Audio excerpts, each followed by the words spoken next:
So we are actually going to start to take a look at the docked drone. This is the thing that I'm probably the most excited about to share up here because one, it's just a really cool part to this whole process of autonomously capturing this project. It's a perfect day, weather conditions are amazing, no wind really whatsoever, but you can see down here, this is the actual drone in a box. This is the DJI Dock 2. Really want to shout out and thank the UVT team. DroneDeploy is a software provider. We don't do anything on the hardware front, but we work with some amazing vendors and some amazing partners to be able to make this happen. UVT is actually the team that we actually use to bring this out here and install. Their team is a full turnkey service that they'll come out here and install it. You can see it's on a nice base. They come in and make sure that the power and the wiring for the internet connection is all set up. Really all we needed from the course itself was a powered connection. They're actually using a hotspot here from the UVT team to actually push the data up and to be able to control this drone itself. So really the only thing that we needed from the golf course itself was an actual power, which you can actually see here on the side here as well. So you can see the footprint's pretty small. We're actually gonna do a flight here to kind of show you what that looks like.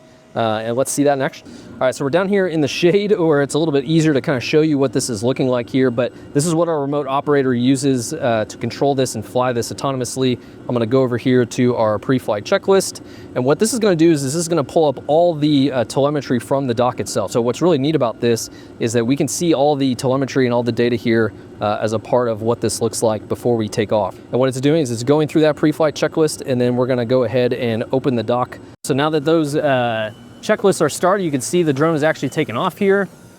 So it went and started to take off its mission, but you can see here I can flip between the payload view, which is actually flying to its panorama mission off in the distance here behind me, and you can see that it's going to go and start to capture that. And again, this is the exact same experience as what you're going to see from the remote operator as well. And so again, they can see the first person feed, they can see all the telemetry data here. I can take control and come back and land anytime that I want to. Then you can see the 18th green grandstands that we were down at earlier. From a remote standpoint, this is where that beyond visual line of sight comes in, and making sure that you have the right waivers and the right regulations in place to be able to operate this remotely is obviously a key part to this operation as well. And so again, not having to physically be here is super helpful. We can capture it more frequently. It just sits up here, charges itself, uploads all the data. You don't have to worry about popping off SD cards and all that kind of stuff. And so it's really good to go and can do as often as you want here too. So we're just about done from this mission. This is just a simple panorama mission, but all those missions we talked about earlier are still at play. We can do the time-lapse mission where there are certain progress photos. We can do the mapping mission that we talked about earlier too. It really just depends on what the needs are. And so we're actually doing multiple missions, as you can imagine, a day, just because we want to capture all that data and just with how fast things are moving. So the drone's actually about to land here, so let's go ahead and actually come up here and I'll kind of show you what that looks like as well.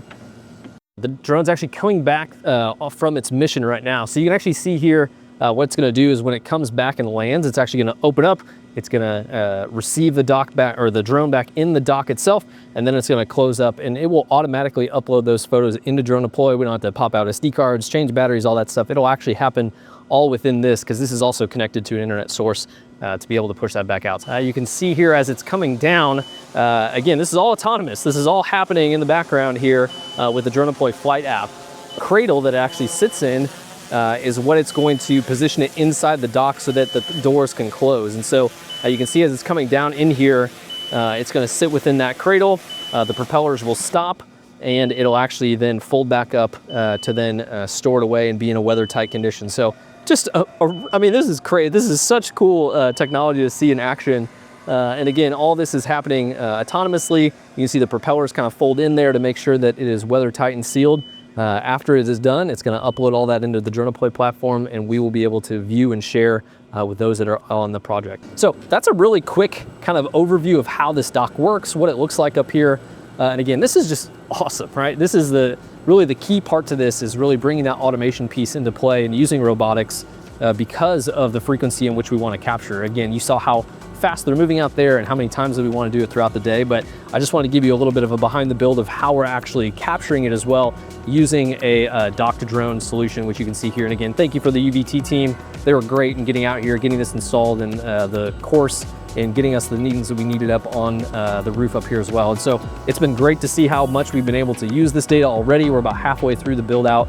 and it's just been really neat to kind of leverage some of that stuff. So I hope this was helpful for you to kind of see what that looks like in person and to kind of get a firsthand experience of what it looks like to have one of these Dock drones be used.